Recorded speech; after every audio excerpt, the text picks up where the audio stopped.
Assalamualaikum warahmatullahi wabarakatuh. Salam sejahtera dan selamat kepada seluruh siswa-siswi SMA Negeri 3 Cilegon yang telah mengikuti MPLS tahun 2020. Perkenalkan, nama saya Lailatul Zikriah, biasa dipanggil Bu Laila. Di SMA Negeri 3 Cilegon, saya menjabat sebagai guru sejarah. Adapun profil lainnya dari mulai nomor HP dan alamat media sosial sudah tertera ya. Silakan bagi yang ingin bersilaturahmi atau berkunjung. Baik, dalam MPLS SMA Negeri 3 Cilegon tahun 2020 mempercayai saya untuk memberikan materi kepada kalian semua tentang menulis itu menyenangkan. Sebelum aku bahas tentang menulis itu menyenangkan, ini ada beberapa quote atau kata-kata bijak yang bisa kalian jadikan pacuan untuk membangun semangat menulis. Di antaranya, ada kata-kata raih keabadian dengan tulisan. Ini quote dari redaksi Seman 3 Cilegon. Ada juga, membaca adalah membuka jendela dunia. Menulis adalah membangun jendela dunia. Kemudian, ada kata bijak dari tokoh yang bernama Pramudia Anantatur yang mengatakan bahwa orang boleh pandai setinggi langit, tapi selama ia tidak menulis, ia akan hilang di dalam masyarakat dan dari sejarah.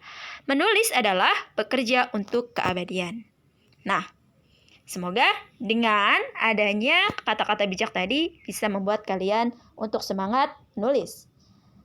Kemudian, apa sih menulis itu? Sebegitu pentingnya kah? Tentu, kalau dari segi kata menulis, kalian sudah pada paham atau sudah tidak asing lagi di telinga kalian. Mari kita bahas bersama-sama. Menulis itu artinya, menurut ahli yang bernama Pranoto, mengartikan bahwa menulis itu adalah menuangkan buah pikiran ke dalam bentuk tulisan atau menceritakan sesuatu kepada orang lain dalam bentuk tulisan. Secara singkatnya, menulis itu suatu proses penuangan hasil pemikiran, hasil penelitian, dokumentasi peristiwa, informasi, dan perasaan dalam bentuk tulisan yang mana memiliki tujuan tertentu. Kemudian, menulis sama dengan keterampilan. Artinya di sini menulis bukanlah bakat. Siapapun yang memiliki kemauan untuk menulis, maka ia akan bisa menjadi penulis, bahkan penulis yang handal. Yang perlu dilakukan olehnya yaitu selalu melakukan latihan, tidak mengenal kata jemu, tidak mengenal kata lelah, selalu istiqomah untuk berlatih menulis. Selanjutnya, didukung dengan pengalaman. Tadi, dengan banyaknya kita menulis, dengan banyaknya kita latihan menulis, maka pengalaman yang kita akan jalani itu juga terasa dalam penulis. Kemudian dikokohkan dengan wawasan bacaan. Dengan banyaknya kita membaca, maka itu bisa membantu proses menulis dengan mudah, bahkan menyenangkan. Selanjutnya, kenapa sih kita harus menulis? Nah, tujuan menulis di sini ada yang pertama, menginformasikan. Artinya kita menulis itu memberikan informasi kepada orang lain, yaitu pembaca. Adapun informasinya bisa berupa data, fakta, atau peristiwa, pendapat, pandangan seseorang. Kemudian, kita juga bisa memberikan informasi kepada pembaca agar pembaca tersebut memiliki pengetahuan dan pemahaman baru setelah membaca tulisan yang ditulis. Yang kedua, tujuan menulis itu membujuk. Membujuk di sini artinya mengajak pembaca untuk menentukan sikap setuju atau tidak terkait isi tulisan yang ditulis. Selanjutnya, mendidik. Jelas, kita menulis bukan hanya sebatas hobi, tapi harus ada tujuan yang lebih bermanfaat, yaitu mendidik pembaca. Di antaranya mendidik itu bisa meningkatkan wawasan pengetahuan pembaca, mengasah kecerdasan pembaca, dan mengubah perilaku pembaca dari yang tidak baik menjadi baik. dari yang baik menjadi lebih baik. Kemudian, tujuan yang terakhir yaitu menghibur. Kita menulis, semoga dengan tulisan yang kita tulis itu bisa menghibur orang yang sedang dalam keadaan sedih, galau, apalagi putus cinta. Ada juga pelepas lelah. Biasanya kalau lagi bad mood, kalau kita membaca tulisan yang isinya bisa menggugah rasa semangat kita, kemudian rasa gembira kita, ceria kita kembali. Nah, itu juga salah satu dari bentuk tujuan menulis. Nah, apa sih manfaat menulis itu? Emang ada manfaatnya? Jelas banyak. Manfaat bagi siapa nih? Penulis. Oh, tentu. Manfaat menulis itu ada di antaranya. Yang pertama, meningkatkan kreativitas. Jelas. Karena kita sering berlatih, penulis itu bisa meningkatkan kreativitasnya dalam menguntai kalimat, dalam merangkai kata. Itu sangat kreatif sekali dibandingkan dengan orang atau bukan penulis. Kedua, wadah untuk menuangkan ide, pengetahuan, gagasan, emosi, dan lainnya. Artinya, ketika kita sedang emosi, ketika kita memiliki gagasan, daripada hilang begitu saja, maka kita abadikan dengan tulisan. Yang ketiga, menjadi pribadi yang lebih terorganisir. Artinya, kan seorang penulis tersebut ketika menulis harus merangkai konsep apa saja yang akan ditulis. Dengan kebiasaan merangkai, mengkonsep, maka kehidupan penulis dengan sendirinya pun akan terkonsep menjadi pribadi yang termanage, menjadi pribadi yang lebih disiplin dalam berbagai hal di kehidupan ini. Yang keempat, meningkatkan kemampuan dalam berbahasa yang baik.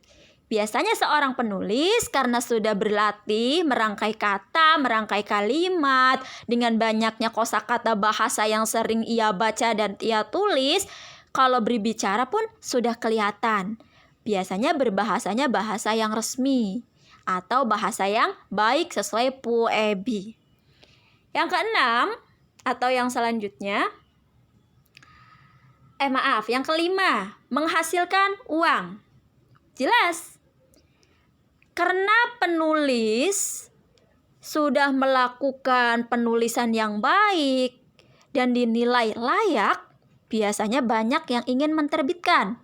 Ditambah lagi dengan banyaknya pembeli di tulisan kita tersebut, itu akan menghasilkan royalti bagi kita. Nggak usah jauh-jauh deh, kakak kelas kalian saja yang masih bisa dikatakan berlatih, ketika mengikuti lomba di Perpusda Banten, alhamdulillah tuh.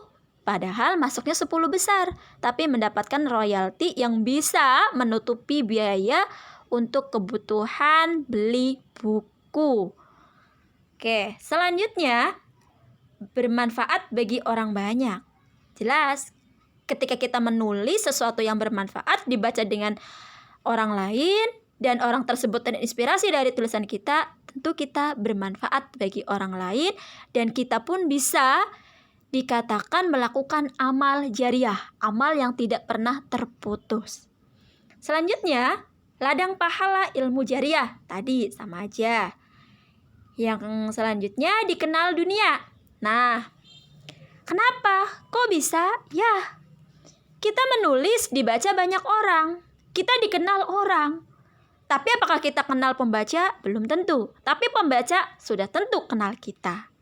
Oke, selanjutnya meraih keabadian. Ketika kita wafat atau meninggal, maka semua yang ada di muka bumi ini kita tinggalkan dan kita pun akan musnah dari peradaban, kecuali kalau kita memiliki sebuah tulisan atau kita seorang penulis. Barulah di situ kita akan selalu dikenang namanya. Selanjutnya, macam-macam bentuk tulisan itu ada 2. Tulisan itu bisa berbentuk non-fiksi atau yang biasa disebut dengan karya tulis ilmiah, seperti jurnal, skripsi, tesis, hasil penelitian, dan lain sebagainya. Yang kedua, ada tulisan populer atau fiksi atau non-ilmiah. Seperti cerpen, novel, puisi, dongeng, dan lain sebagainya. Selanjutnya, nah, yang sering dipertanyakan ketika kita menulis itu, kita mau nulis apa sih? Dari mana mulainya? Kok bingung ya? Bagaimana mengakhirinya? Nah, jawabannya, apa saja bisa dijadikan bahan tulisan? Di antaranya, mulailah kalian menulis profil pribadi kalian sendiri. Dari mulai kalian itu anaknya siapa, keluarganya seperti apa, bertempat tinggal di mana, terus kampungnya, budayanya seperti apa, itu tulis saja. Intinya kalian tuh mulai menulis dari hal-hal yang kalian lakukan dalam kehidupan sehari-hari. Bisa juga untuk mengungkapkan unek-unek apa yang kalian ada di dalam hati kalian, perasaan unek-unek, kesel, emosi, tuangkan saja dalam bentuk tulisan daripada ditahan-tahan nanti jerawatan. Yang selanjutnya, catatan perjalanan. Itu juga bisa dijadikan tulisan. Kemudian, peristiwa yang unik dan bersejarah. Sekarang nih, kalian MPLS. Baru tahun ini kan, MPLS dilakukan dengan daring atau online di rumah kalian masing-masing. Itu perasaannya gimana? Ini sejarah baru kan? Nah, itu juga bisa kalian tulis. Selanjutnya, dan peristiwa yang bersejarah yang besar kayak tsunami, gempa di sekeliling kita itu juga bisa ditulis. Dan masih banyak lagi tentunya ya. Oke, kemudian kita akan bahas menulis. Nah, dijamin asyik dan menyenangkan melalui langkah berikut. Ingin kan menulis asik yang menyenangkan? Nah, apa sih langkah-langkahnya kok bisa? Yang pertama, jelas. Niatkan untuk belajar. Yang kedua, menciptakan kenangan. Kita tadi menulis untuk keabadian, ingin dikenang agar nama kita meskipun kita sudah tiada tapi nama kita tetap dikenang oleh minimal anak cucu kita, tetangga kita, saudara-saudara kita, bahkan para pembaca kita. Selanjutnya, banyak membaca. Nah, tadi kan sudah dijelaskan dari awal, kalau kalian ingin menulis dengan mudah, perbanyaklah membaca. Baca apa sih? Wah, sekarang itu udah banyak ya. Baca buku melalui hard copy juga boleh, atau melalui soft file juga boleh, membaca buku digital boleh, dan lain sebagainya. Yang penting baca. Kenapa?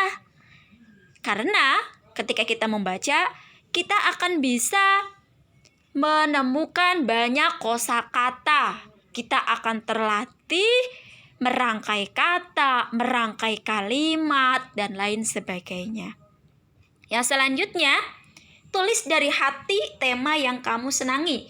Kalau kalian suka temanya tentang cinta, temanya tentang patah hati, temanya tentang religi, itu tulis oleh kalian. Tapi dengan hati, tidak ada unsur keterpaksaan. Oke. Selanjutnya, bebaskan jarimu menari di atas keyboard. Nih biasanya ketika kita menulis, itu di tengah jalan kita bingung. Kayaknya nggak sesuai nih, kayaknya kok nggak nyambung nih. Udah, biarkan saja. Apa yang ada di hati kalian, apa yang ada di otak kalian, kalian jarinya tuh nggak usah berhenti, nggak usah diberhentikan dulu, dihapus dulu deh. Jangan kayak gini deh, nggak. Udah, bebaskan saja. Ya, kenapa? Karena nanti setelah udah selesai, barulah kalian baca ulang. Oke. Selanjutnya, nikmati setiap prosesnya. Tadi, dari mulai kita banyak membaca, berlatih menulis tanpa mengenal lelah, kita nikmati. Kita tidak mengeluh, tapi kita bersyukur. Kita ikhlas menghadapinya, kita ikhlas melakukannya. Insya Allah, kita akan menyenangkan tuh menulisnya. Kemudian, dibikin asyik dan hindari rasa tegang.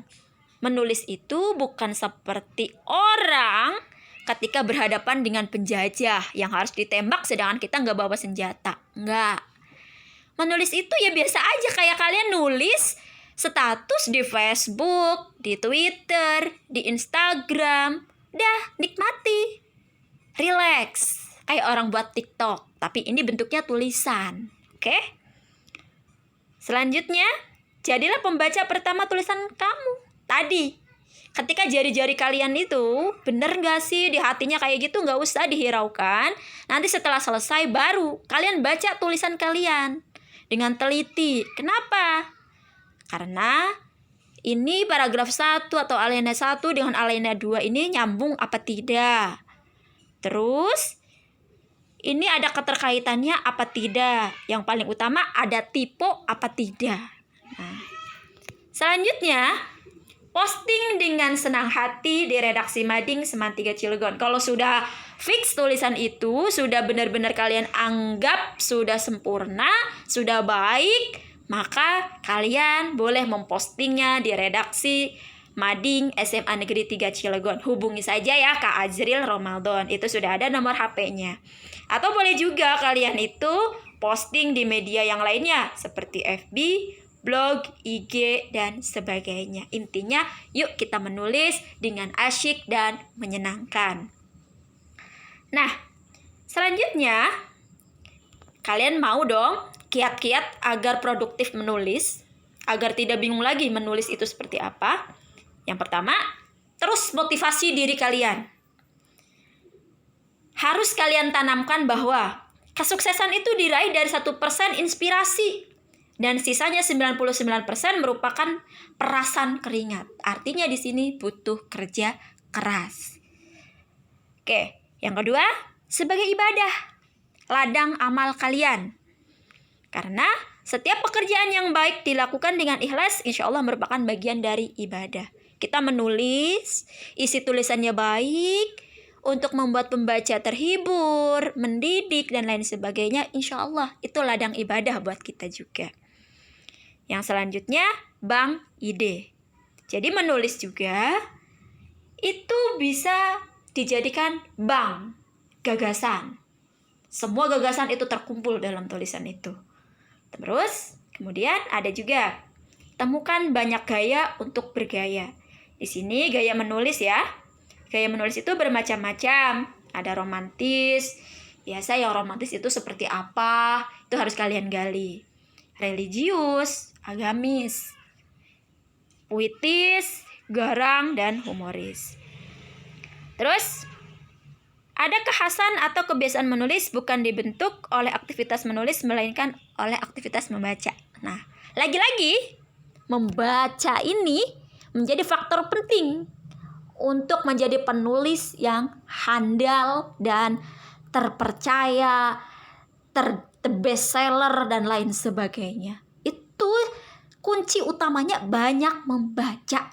Baru yang kedua, latihan menulis. Selanjutnya, ada juga waktu khusus. Nah, waktu khusus di sini, kalian itu harus punya waktu yang dijadwalkan dalam kehidupan kalian sehari-hari, setiap harinya loh ya. Setiap harinya kalian harus benar-benar menjadwalkan untuk menulis. Karena orang yang berhasil adalah orang yang menghargai waktu. Kalian harus di sini tuh menyiapkan satu waktu, bolehlah 1 jam. Dalam keadaan sunyi, itu lebih kena lagi tuh nulisnya. Itu kalian gunakan waktu untuk menulis. Biasanya kalau dalam keadaan sunyi itu setelah subuh, sholat subuh tuh. Itu bisa tuh kalian garap menulisnya. Oke. Selanjutnya, membaca buku biografi.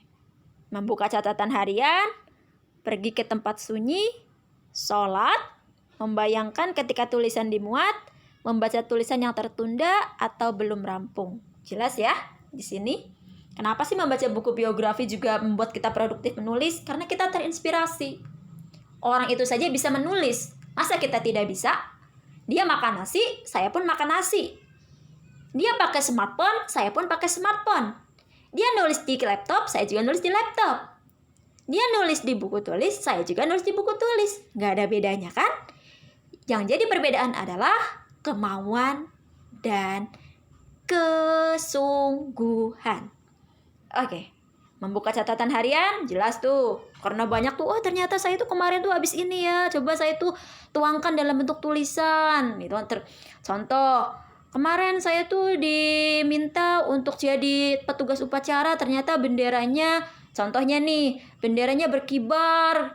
Terus kibarannya tuh kencang banget, ada angin. Nah itu bisa dijabarkan melalui tulisan hasil dari buku harian kalian itu. Juga pergi ke tempat yang sunyi tadi sudah dijelaskan, sholat. Nah, atau sembahyang atau minta kepada Tuhan. Ketika kalian menemukan jalan buntu, kok kayaknya otak nih nggak encer-encer amat sih untuk nulis. Kalian bisa lakukan dengan minta petunjuk kepada Tuhan atau Allah Subhanahu wa Ta'ala melalui sholat atau sembahyang. Nah, selanjutnya, tadi bayangkan tuh ketika tulisan kalian dimuat di koran. Nggak usah jauh-jauh di koran deh, di redaksi Mading Semantika Cilegon. Tulisan kalian dimuat di situ. Wah, gimana perasaannya? Bangga nggak? Haru nggak? Terutama kalau tulisan kalian itu dimuat di sebuah surat kabar. Yang paling minim lah kalau di Cilegon, kayak Kabar Cilegon atau Kabar Banten, Baraya Pos, Fajar Banten, apalagi Radar Banten. Wah, senang banget kan? Nah, itu kalian bayangkan tuh ketika tulisan kalian itu dimuat dalam media. Ataupun tulisan kalian ada yang menawarkan untuk diterbitkan dalam jumlah yang sangat besar harganya. Ada yang 4 juta gitu kan. Wah, luar biasa banget. Nah, itu menjadi motivasi tuh buat kalian. Kemudian di sini membayangkannya jangan sekadar dibayangkan, tapi benar-benar dilakukan. Karena sesuatu kalau dibayangkan saja itu tidak akan terwujud. Harus dilakukan. Membaca tulisan yang tertunda atau belum rampung. Biasanya kalau kita menemui jalan buntu, kita tinggalkan dulu. Tapi selanjutnya kalian juga harus merampungkannya, harus menyelesaikannya juga. Ya, karena dengan kita merampungkan biasanya itu menjadi penghubung dengan alinea-alinea selanjutnya. Oke. Bagaimana sih menjadi penulis yang memikat? Nah, menjadi penulis yang memikat itu diantaranya 1. Sederhanakan kalimat. Artinya di sini kalimatnya tidak belik-bek. Kalimatnya itu benar-benar padat, jelas, akurat, mudah dimengerti oleh banyak pembaca. Apalagi kalau pembacanya seusia kalian. Anak-anak ABG biasanya paling, Bu, pengennya yang simple aja deh kalimatnya. Kok kayaknya kata-katanya belik-bek amat sih, nggak mudah dimengerti. Nah, kalian buat yang mudah dimengerti. Sesuaikan dengan segmen pembaca. Nah, kalau tulisan itu ditujukan untuk para remaja, maka tulisannya ya sesuai dengan gaya remaja. Boleh nggak sih Bu kita pakai guys, kita pakai sobat, kita pakai gue loh? Oh boleh, sesuaikan dengan usianya. Ya. Yang selanjutnya, kalimat pertama adalah kata kunci. Nah, biasanya kalau kalimat pertamanya sudah menarik, itu akan membuat pembaca tertarik untuk membacanya.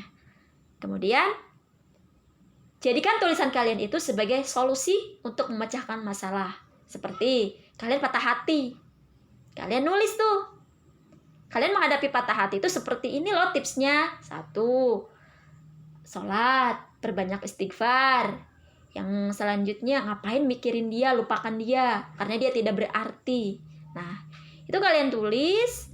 Di situ ketika ada pembaca yang sedang patah hati, maka dia akan mendapatkan solusi dari hasil tulisan kalian tersebut. Kemudian, tema yang ditulis bersifat unik, menarik, dan sedang hangat dibicarakan. Unik di sini itu artinya memiliki kekhasan. Kayak sekarang nih, MPLS tadi yang sudah saya sebutkan. MPLS sekarang itu kan dilakukan daring. Itu unik gak sih? Unik banget. Karena apa? Karena pada sebelum-sebelumnya itu dilakukan secara tatap muka atau offline. Nah, sekarang kayak gini. Nah, itu juga peristiwa yang unik. Terus juga, apalagi selain unik? Menarik. Nah, temanya menarik nih. Contoh, MPLS dilakukan di rumah karena wabah corona sampai mengakibatkan siswa naik ke atas pohon cari sinyal. Nah, itu juga kan menarik tuh temanya. Nah, itu juga bisa kalian tulis. Kemudian sedang hangat dibicarakan. Jelas kalian sedang hangat dibicarakan saat ini, yaitu adalah tentang COVID-19 yang mengakibatkan atau berdampak kepada seluruh sektor kehidupan, mulai dari pendidikan, ekonomi, kesehatan, dan lain sebagainya. Ini sejarah baru bagi kita yang ada di dunia, bukan hanya di Indonesia saja. Kemudian, rumus dasar menulis. Rumus dasar menulis, yang pertama, hindari kalimat panjang. Panjang tapi nggak berisi. Lebih baik pendek tapi berisi. Kemudian, jika bukan repetisi, hindari pengulangan kata yang sama dalam satu kalimat. Artinya, hindarilah pengulangan kata ketika kalian menulis itu dalam satu kalimat itu kayak gini deh contohnya. Aku sedang sibuk, ibuku memanggil saya yang melakukan pembicaraan tentang yang dia sedang hadapi yang. Nah, yang itu tuh kalian disingkirkan. Kemudian, buang kata-kata yang tidak penting. Kalau kata-katanya terlalu ribet, kemudian nggak berguna banget, nggak usah dicantumin. Lugas, padat, dan langsung kena sasaran. Tadi, buat apa kalimat panjang kalau tidak berisi? Lebih baik pendek, padat, berisi. Hindari alinea gajah. Alinea gajah itu adalah paragraf yang panjang banget. Nah, terus ukurannya berapa? Ukurannya minimal atau sebaiknya alinea itu berisi satu alineanya itu 8 kalimat. Ya, 6 atau 8 kalimat. Nah, selanjutnya manfaatkan kata ganti. Contoh, kalau kita bahas tentang si Sobri, nah manfaatkan kata Sobrinya itu menjadi iya. Terus kalau kita bahas tentang orang bertiga, Reni, Roni, Rama, kita bahas mereka, gitu kan. Jadi nggak usah banyak-banyak menyebutkan nama mereka. Yang ketujuh, maksimalkan sinonim. Sinonim itu persamaan kata ya, atau diksi. Jadi kalau bahasanya, kosakatanya, diksinya itu mantep, itu biasanya tulisan itu banyak digemari pembaca. Diksi itu permainan kata atau pemilihan kata. Selanjutnya, apa sih yang wajib dihindari dalam menulis? 1. Plagiarisme. Apa sih plagiarisme? Plagiarisme itu kita copy paste karya seseorang tanpa mencantumkan nama pengarang atau seorang yang menulis tersebut. Artinya kita ngaku-ngaku karya orang lain. Itu namanya plagiat. Wah, ini anti banget untuk penulis. Bisa-bisa kena undang-undang atau hukum tentang menulis. Itu nggak boleh banget. Apalagi kalau menulis karya ilmiah. Nulis karya non-fiksi saja, nulis karya fiksi saja, seperti novel dan lainnya, itu sudah mempermainkan hukum. Apalagi itu menulis karya ilmiah. Itu tidak boleh. Mengandung sara. Nah, yang kedua ini mengandung sara artinya tidak boleh kita itu tulisannya mencantumkan atau kita diskriminasi, kita mengadu domba tentang suku, ras, agama. Itu nggak boleh. Hindari unsur sara itu, hindari banget, apalagi di zaman sekarang.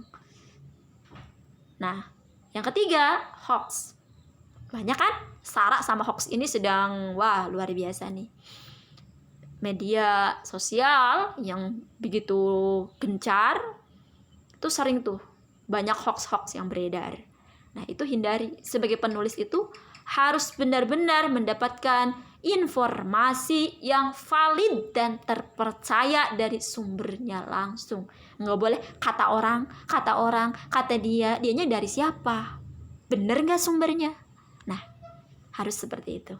Yang selanjutnya pelecehan dan pencemaran nama baik. itu harus dihindari. Ya, ingat, jadikanlah tulisanmu sebagai pelita bagi peradaban dunia. Artinya penerang bagi kehidupan umat manusia. Semoga kalian paham ya apa yang saya sampaikan. Kalau ada pertanyaan, silahkan tanyakan melalui WhatsApp atau nomor HP yang sudah saya share tadi melalui IG, Facebook, atau blog. Nah, saatnya latihan. Latihan di sini kalian tulis sebuah tulisan dengan tema MPLS-ku di masa pandemi. Dengan ketentuan tulisan diketik dengan font Times New Roman spasi 1,5 minimal 1000 kata. Nanti dikumpulkan kepada panitia MPLS.